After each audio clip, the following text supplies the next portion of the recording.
Good morning. You're watching the morning news on CNN News 18. I am Anjali Pandey, and our top focus today is on Rahul Gandhi's appeal against conviction in the 2019 defamation case.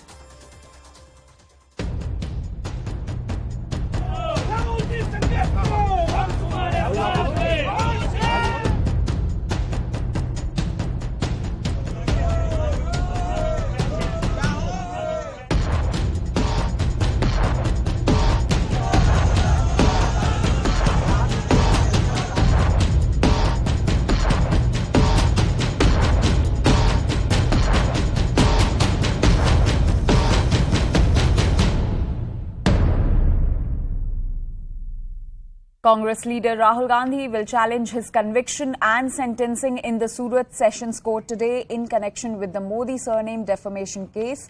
The appeal is going to be on the grounds that Rahul Gandhi did not defame any OBC community and that the judgment announced was wrong. The Congress leader will be accompanied by Priyanka Gandhi, Chief Ministers Ashok Gehlot, Bhupesh Baghel and Sukhwinder Singh Sukhu. Other senior leaders, including Digvijay Singh and KC Venugopal, will also accompany Rahul Gandhi. Now remember, he was disqualified from the Lok Sabha on March 24th following his conviction and 2-year sentence by a Surat court in the 2019 defamation case. ये राहुल गांधी जी का अहंकार है जो पिछड़े समाज से माफी मांगने के लिए तैयार नहीं। ऐसी क्या मजबूरी है राहुल जी कि आप पिछड़े समाज को अपमानित तो करते हैं लेकिन माफी मांगने के लिए तैयार नहीं होते। अगर राहुल गांधी जी ने 2018 में सुप्रीम कोर्ट में लिखित रूप में माफी मांगी और 7 केसेस में वो बेल पर हैं, जमानत पर हैं, तो देश को ये भी जानना जरूरी है कि राहुल गांधी जी भ्रष्टाचार के मामले में भी बेल पर हैं और अवमानना के मामले में भी साथ में बेल पर हैं। ऑर्डर आया, उस दिन भी उनसे कहा गया कि आप माफी मांगना चाहते हैं, तो आपने सुना राहुल जी ने कहा था गांधी हूं, गांधी माफी नहीं मांगते। हम सब जानते हैं कि पूरे देश में तानाशाहों का शासन हो, देश के लोगों के संवैधानिक अधिकार खत्म करके जैसे लोकशाही खत्म करके आगे एक सरमुख्तारशाही शासन प्रस्तावित करने की दिशा में ये भाजपा सरकार आगे बढ़ रही है। पूरे देश के लोगों की आवाज राहुल गांधी है।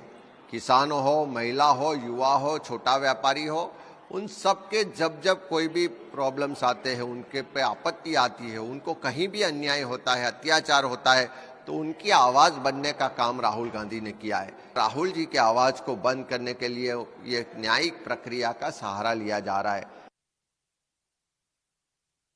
देखिए, देर आए दुरुस्त आए, पर कम से कम कांग्रेस पार्टी और राहुल गांधी जिस न्याय प्रणाली के खिलाफ काले कपड़े पहनकर काली मंशा के साथ दुराग्रह कर रही थी सत्याग्रह के नाम पर, अब कम से कम उन्होंने माना है कि न्याय प्रणाली जो है वो नैतिकता और ईमानदारी से काम कर रही है और इसके प्रति आस्था उन्होंने जताई है, तो ये तो स्वागत योग्य है। परंतु सवाल ये पैदा होता है कि केवल कोर्ट में याचिका नहीं लगानी चाहिए।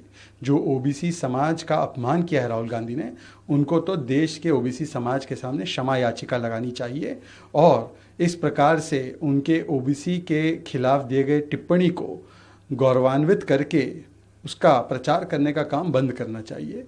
ये भी उनको साथ में करना चाहिए। कांग्रेस पार्टी इस बात को कब समझेगी कि जिस प्रकार के बयान राहुल गांधी जी ने दिया, मोदी नाम के ऊपर में इस प्रकार की एक टिप्पणी देने, क्या इससे ओबीसी समाज आहत नहीं हुआ? क्या इस प्रकार के बयान देने चाहिए? क्या ऐसे बयान देश हित में है?